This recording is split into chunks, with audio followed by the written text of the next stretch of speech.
بسم اللہ الرحمن الرحیم۔ السلام علیکم دوستو، آپ صلی اللہ علیہ وآلہ وسلم کی ولادت باسعادت بذات خود ہی ایک معجزہ تھی، اور آپ صلی اللہ علیہ وآلہ وسلم کی ولادت کے ساتھ بہت سے معجزات جڑے ہیں جن کا تذکرہ ہمیں مستند ذرائع سے ملتا ہے۔ روایات میں آتا ہے کہ ملک شام کا ایک یہودی عیس نامی مکہ سے کچھ فاصلے پر رہتا تھا۔ وہ جب بھی کسی کام سے مکہ آتا، وہاں کے لوگوں سے ملتا تو ان سے کہتا، بہت قریب کے زمانے میں تمہارے درمیان ایک بچہ پیدا ہوگا، سارا عرب اس کے راستے پر چلے گا، اس کے سامنے ذلیل اور پست ہو جائے گا، وہ عجم اور اس کے شہروں کا بھی مالک ہو جائے گا۔ یہی اس کا زمانہ ہے، جو اس کی نبوت کے زمانے کو پائے گا اور اس کی پیروی کرے گا، وہ اپنے مقصد میں کامیاب ہوگا۔ جس خیر اور بھلائی کی وہ امید کرتا ہے وہ اس کو حاصل ہوگی، اور جو شخص اس کی نبوت کا زمانہ پائے گا مگر اس کی مخالفت کرے گا، وہ اپنے مقصد اور آرزوؤں میں ناکام ہوگا۔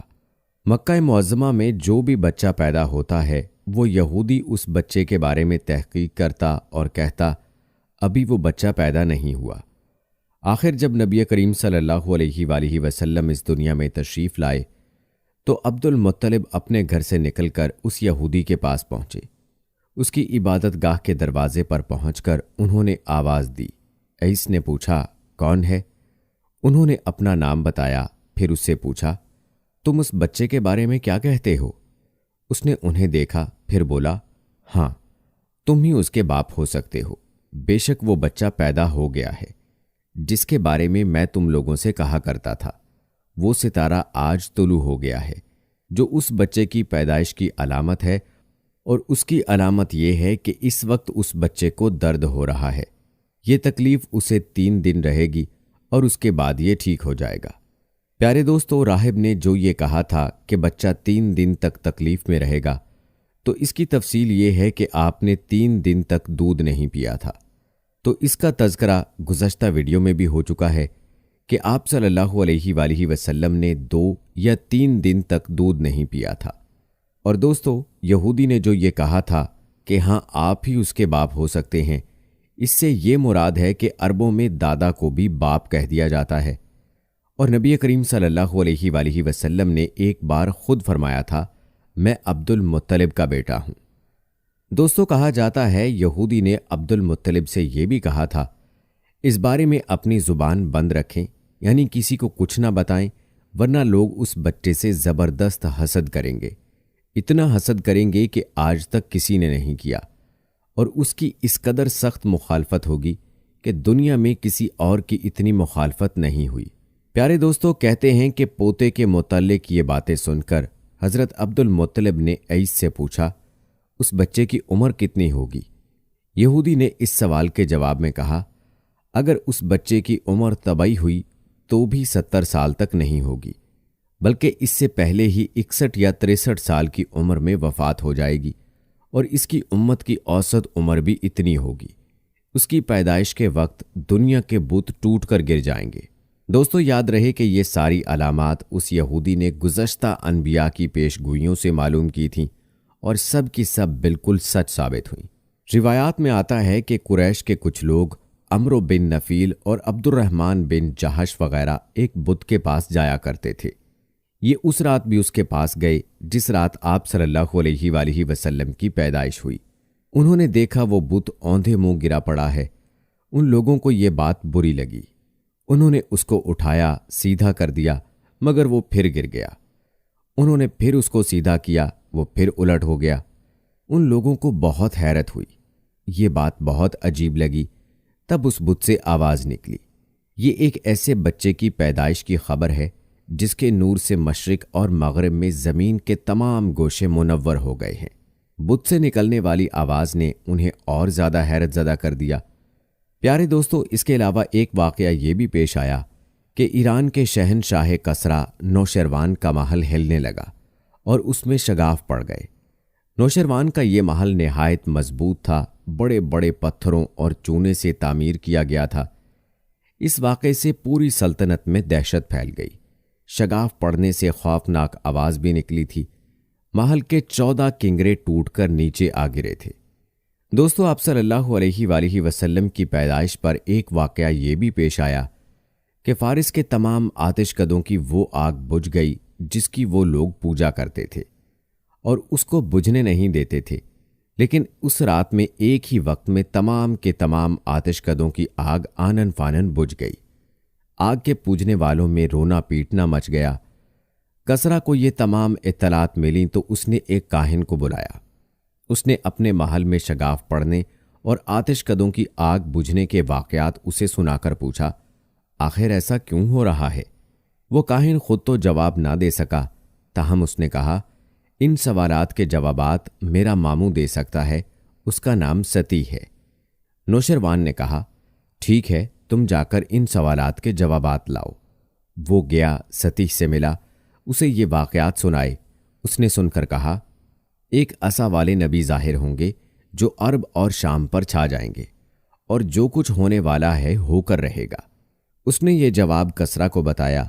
اس وقت تک کسرا نے دوسرے کاہنوں سے بھی معلومات حاصل کر لی تھیں، چنانچہ یہ سن کر اس نے کہا، تب پھر ابھی وہ وقت آنے میں دیر ہے، یعنی ان کا غلبہ میرے بعد ہوگا۔ پیارے دوستو، کہتے ہیں کہ پیدائش کے 7ویں دن حضرت عبد المطلب نے آپ کا عقیقہ کیا اور نام محمد رکھا۔ عربوں میں اس سے پہلے یہ نام کسی کا نہیں رکھا گیا تھا۔ قریش کو یہ نام عجیب سا لگا، چنانچہ کچھ لوگوں نے حضرت عبد المطلب سے کہا، اے عبد المطلب، کیا وجہ ہے کہ تم نے اس بچے کا نام اس کے باپ دادا کے نام پر نہیں رکھا بلکہ محمد رکھا ہے؟ اور یہ نام نہ تمہارے باپ دادا میں سے کسی کا ہے نہ تمہاری قوم میں سے کسی کا ہے۔ حضرت عبد المطلب نے انہیں جواب دیا، میری تمنا ہے کہ آسمانوں میں اللہ تعالیٰ اس بچے کی تعریف فرمائیں اور زمین پر لوگ اس کی تعریف کریں۔ اور دوستو یاد رہے کہ محمد کے معنی بھی یہی ہیں کہ جس کی بہت زیادہ تعریف کی جائے۔ دوستو روایات میں آتا ہے کہ والدہ کی طرف سے آپ کا نام احمد رکھا گیا۔ احمد نام بھی اس سے پہلے کسی کا نہیں رکھا گیا تھا۔ مطلب یہ کہ ان دونوں ناموں کی اللہ تعالیٰ نے حفاظت کی اور کوئی بھی یہ نام نہ رکھ سکا۔ اور احمد کا مطلب بھی یہی ہے کہ سب سے زیادہ تعریف کرنے والا۔ علامہ سہیلی نے لکھا ہے، آپ احمد پہلے ہیں اور محمد بعد میں، یعنی آپ کی تعریف دوسروں نے بعد میں کی۔ اس سے پہلے آپ کی شان یہ ہے کہ آپ اللہ تعالیٰ کی سب سے زیادہ حمد و ثنا کرنے والے ہیں، اور پرانی کتابوں میں آپ کا نام احمد ذکر کیا گیا ہے۔ دوستو روایات میں آتا ہے کہ اپنی والدہ کے بعد آپ نے سب سے پہلے صوبیہ کا دودھ پیا۔ صوبیہ نبی کریم صلی اللہ علیہ وآلہ وسلم کے چچا ابو لہب کی باندی تھیں۔ ان کو ابو لہب نے آپ کی پیدائش کی خوشی میں آزاد کر دیا تھا۔ صوبیہ نے آپ کو چند دن تک دودھ پلایا۔ انہی دنوں صوبیہ کے ہاں اپنا بیٹا پیدا ہوا تھا۔ آپ کی والدہ نے آپ کو صرف 9 دن تک دودھ پلایا۔ ان کے بعد صوبیہ نے پلایا۔ پھر دودھ پلانے کی باری حضرت حلیمہ سعدیہ رضی اللہ تعالی عنہا کی آئی۔ حضرت حلیمہ سعدیہ رضی اللہ تعالی عنہا اپنی بستی سے روانہ ہوئیں۔ ان کے ساتھ ان کا دودھ پیتا بچہ اور شوہر بھی تھے۔ حضرت حلیمہ سعدیہ رضی اللہ تعالی عنہا دوسری عورتوں کے بعد مکہ میں داخل ہوئیں۔ ان کا خچر بہت کمزور اور مریل تھا۔ ان کے ساتھ ان کی کمزور اور بوڑھی اونٹنی تھی، وہ بہت آہستہ چلتی تھی۔ ان کی وجہ سے حلیمہ رضی اللہ تعالی عنہا قافلے سے بہت پیچھے رہ جاتی تھیں۔ اس وقت بھی ایسا ہی ہوا۔ وہ سب سے آخر میں مکہ میں داخل ہوئیں۔ حلیمہ سعدیہ رضی اللہ تعالی عنہا کی زندگی میں نبی کریم صلی اللہ علیہ وآلہ وسلم کی وجہ سے کیا کیا معجزات پیش آئے، اور حلیمہ سعدیہ رضی اللہ تعالی عنہا نے آپ صلی اللہ علیہ وآلہ وسلم کے کیا کیا معجزات ملاحظہ فرمائے، اس کی مکمل تفصیل ہم اپنی اگلی ویڈیو میں پیش کریں گے۔ لہٰذا آپ نے ہماری اگلی ویڈیو کا انتظار ضرور کرنا ہے اور اسے بھی ضرور دیکھنا ہے۔ پیارے دوستو، ہماری آج کی گفتگو سے یہ بات واضح ہوتی ہے کہ پیاری نبی حضرت محمد مصطفیٰ صلی اللہ علیہ وآلہ وسلم کی حیات طیبہ پر نظر ڈالی جائے تو آپ صلی اللہ علیہ وآلہ وسلم کے دنیا میں رونق افروز ہونے سے قبل ہی حیرت ناک واقعات رونما ہونا شروع ہو گئے تھے، جس سے عرب معاشرے میں ایک عجیب سی کھلبلی مچ گئی تھی۔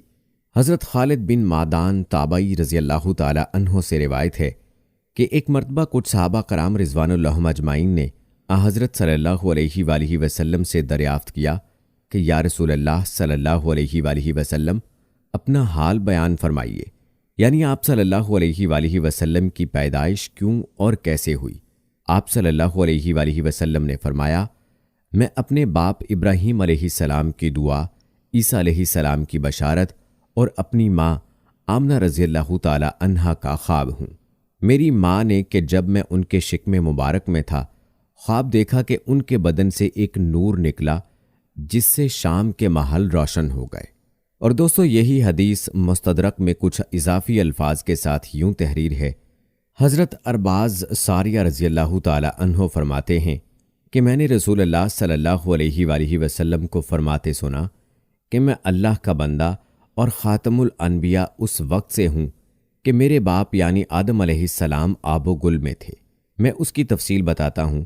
میں اپنے باپ ابراہیم علیہ السلام کی دعا، عیسیٰ علیہ السلام کی بشارت اور اپنی ماں آمنہ رضی اللہ تعالی عنہا کا خواب ہوں، اور اسی طرح پیغمبروں کی مائیں خواب دیکھا کرتی ہیں۔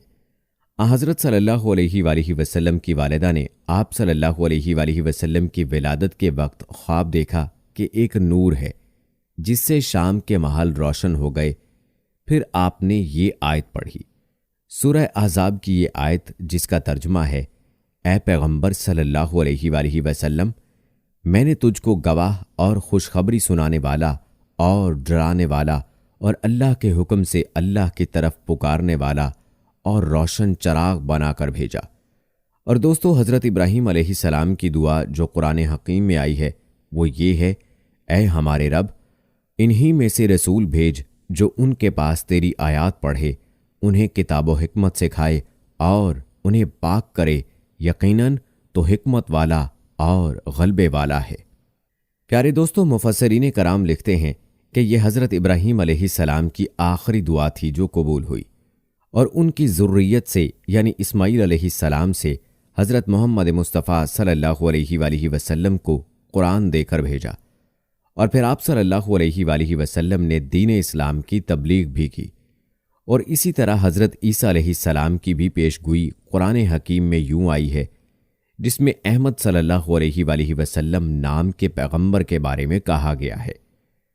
اور جب عیسیٰ علیہ السلام بن مریم علیہ السلام نے کہا کہ اے بنی اسرائیل، میں تمہارے پاس خدا کا قاصد بن کر آیا ہوں، اور مجھ سے پہلے جو تورات آئی ہے میں اس کی تصدیق کرتا ہوں، اور اپنے بعد احمد صلی اللہ علیہ وآلہ وسلم نام کے ایک پیغمبر کی پیش گوئی لے کر آیا ہوں۔ دوستو، یہ تھی نبی کریم صلی اللہ علیہ وآلہ وسلم کی ولادت اور آپ صلی اللہ علیہ وآلہ وسلم کی آمد کی پیش گوئیاں جو قرآن و حدیث اور تاریخی روایات سے آپ کے سامنے بیان کی گئیں، اور ان معجزات کا تذکرہ بھی کیا گیا جو نبی رحمت صلی اللہ علیہ وآلہ وسلم کی ولادت کے وقت دنیا والوں نے دیکھے۔